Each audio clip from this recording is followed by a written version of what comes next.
What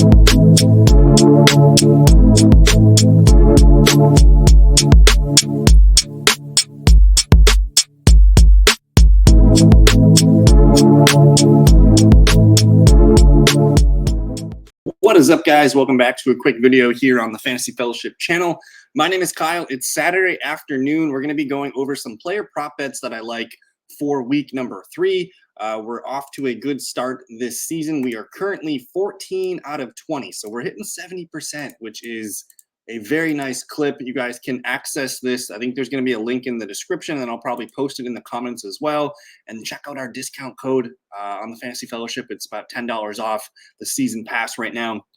But yeah, we're off to a good start. 14 of 20, 70% hit rate. We're putting up 10 bets on the show today. And we'll talk about each one a little bit. I got CJ Stroud, number 1, going over 1.5 passing touchdowns, which is minus 130. I feel pretty good about this one. This game's in Minnesota, but I'm expecting, no Joe Mixon, no Dameon Pierce. I know Cam Akers is a good bet for this week, but I'm thinking you're going to see a lot of passing out of the Houston Texans in this one. So I'm just going to look up the Vikings. They're allowing the 6th most passing yards right now. They've only allowed 1 passing touchdown in 2 games. So I think we're going to see that regress a little bit back towards the average here. So give me CJ Stroud over 2 passing touchdowns. He played Daniel Jones, who didn't get one. Brock Purdy only got 1. But I'm feeling like CJ Stroud, again, no Joe Mixon, no Dameon Pierce. I like Cam Akers, but I think CJ Stroud's going to throw 2 touchdowns in this one. It's minus 130, so it's still a good return there. The next one's going to be Kyler Murray over 1.5 passing touchdowns, and the reason for that is if we go to the DraftKings game lines, and I'm going to have to update these just to make sure that we're up to date. But the game total in this one is 52.5. The Cardinals are projected to score 25 points.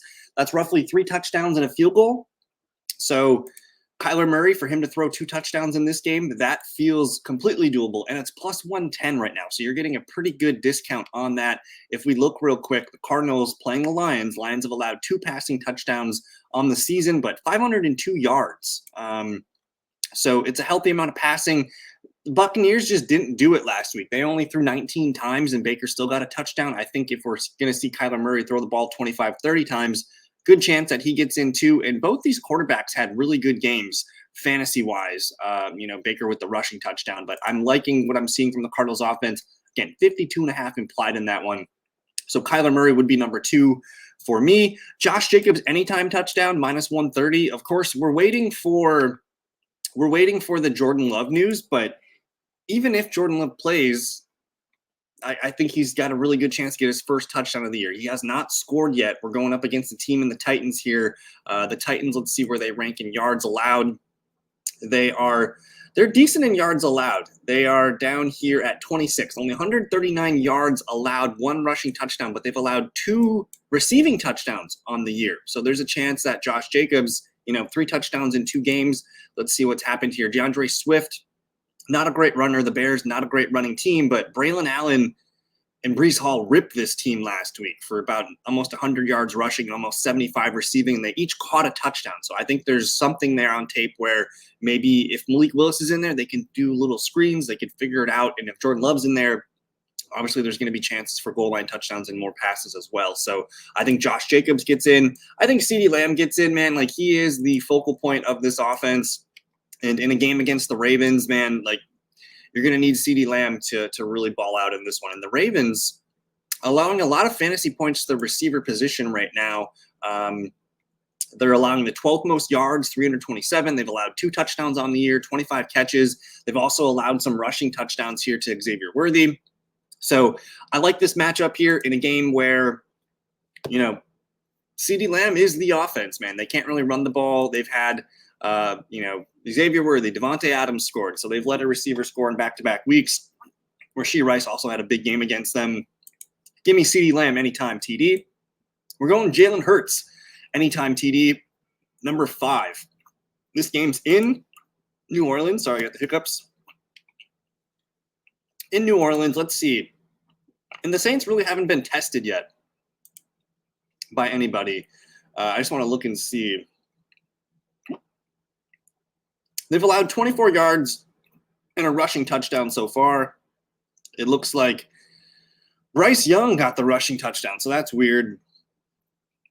I just, the tush push, it's easy to bet. It's plus 115, which feels pretty good here. I like this game to be a high scoring game in New Orleans. We're going to go Jalen Hurts anytime touchdown. I have DeAndre Swift under 56.5.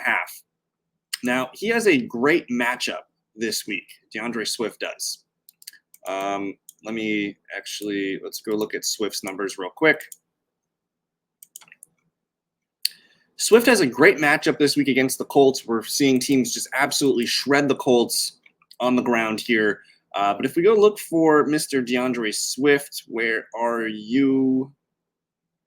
Down here. He's got 48 rushing yards on the year, 10 for 30 and 14 for 18. If he even gets the 10 to 14 carries, I'm not really seeing him being able to get 56.5 yards.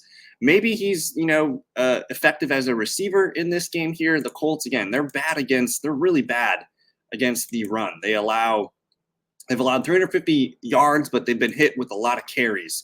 You can see Josh Jacobs and Joe Mixon both ran for 150, but it took 30 carries to do so. I don't think we're going to see DeAndre Swift approach those numbers.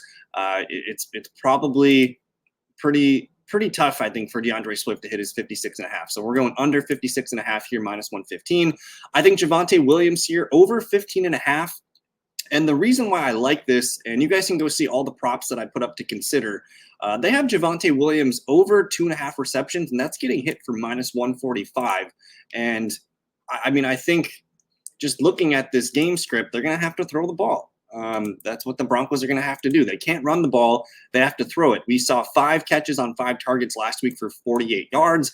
I think that's part of the offense that's working.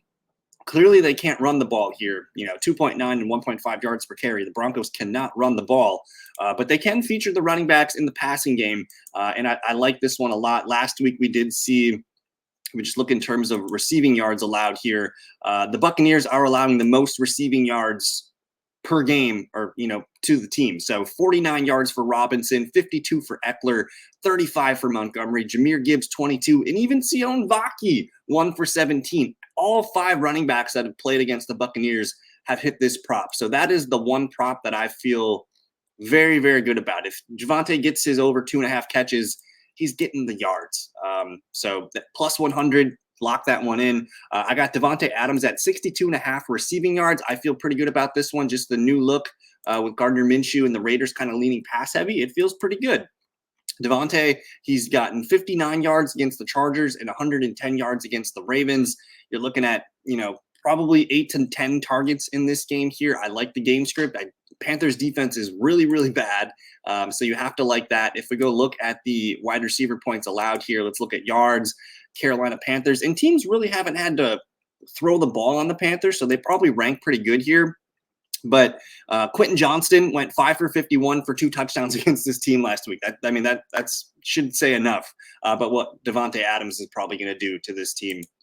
I got Zay Flowers over 5.5 receptions. That's plus 115, which feels like a good deal to me. Let's look at Zay Flowers here. He's the leading man for the Ravens this year. He's seen 10 and 11 targets in 2 games. In that Kansas City game, they were playing from behind and having to, throw the ball. And he actually got most of his work in the first half. He didn't really get as much in the second half. It could have been a lot more. And then this Raiders game was close all game long, and he continued to rack up 11 targets. 6 and 7 catches to start the year, a game against the Cowboys where we expect it to be a pretty good game, a competitive game. Let's see, the Cowboys against wide receivers, they've allowed, 2, 3, 3, 4, and 4. I think you're probably going to see a lot of targets, a lot of catches for Zay Flowers here. So I'll take that at plus 115. And then Michael Pittman Jr. under 50.5 receiving yards. Let's go look at what the Chicago Bears have been allowing receivers here. Now, Nico Collins is just a different animal. I don't think Michael Pittman Jr. is Nico Collins. Calvin Ridley under this total. Tyler Boyd under. DeAndre Hopkins didn't play a lot. Treylon Burks didn't play a lot. Stephon Diggs even went under. So they've only let one alpha receiver go over this line of 50.5. And I just, with Josh Downs playing in this game, there's another receiver to steal some targets. Pittman Jr. has been he's been really bad to start the year. If you're starting him in fantasy, I don't think you should be. He's seen 15 targets and he's only caught 7 of them for 52 yards. So I don't see this getting any better for Pittman. So I'm going to lock in that under there. And there you have it, the top 10 props for the week. We could look at some props to consider here. And I've kind of ranked these guys by the strongest odds here. So if you want, you guys could parlay a Kamara touchdown with a Jordan Mason touchdown. That should feel pretty good. I think Jordan Mason's going to smash this weekend against the LA Rams. I think he was at 94.5 rushing yards. Just a lot of his props are getting hit heavy on the over. So if you want kind of freebie props, I think Jordan Mason props look good. I do like Saquon Barkley to maybe score, Derrick Henry, Zach Charbonnet starting for the Seahawks here. I think this game here too, the Lions-Cardinals game, take props in this game. Because again, 52.5 implied, hit some Marvin, some McBride, some Kyler props, hit the James Conner prop, and then both running backs should have a good day here for the Lions. Justin Jefferson,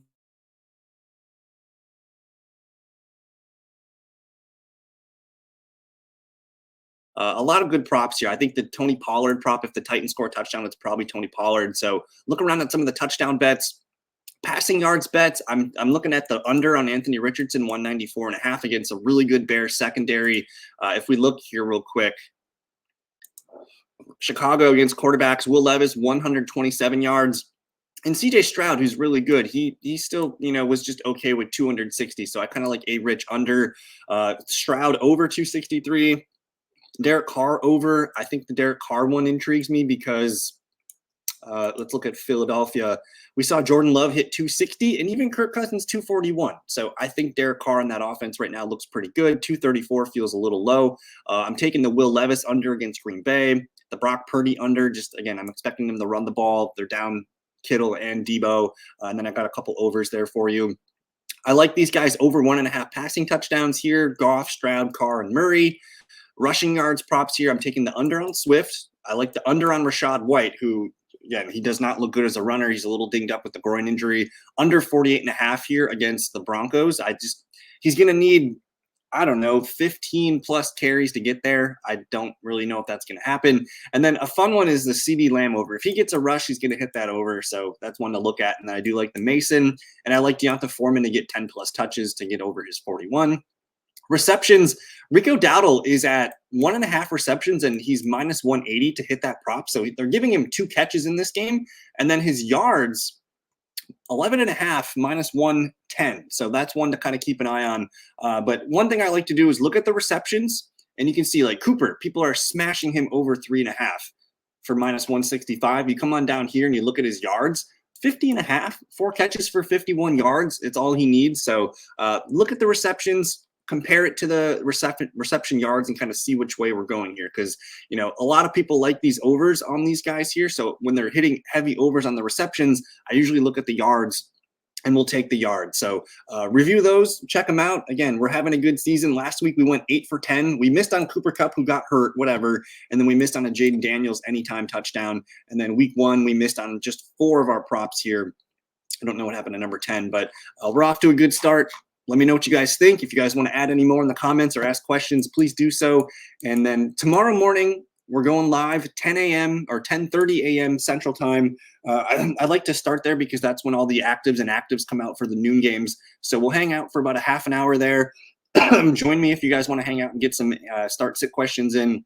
But enjoy the Saturday, college football, the good weather outside, whatever you need to do. We'll see you guys tomorrow morning. Peace. Thank you.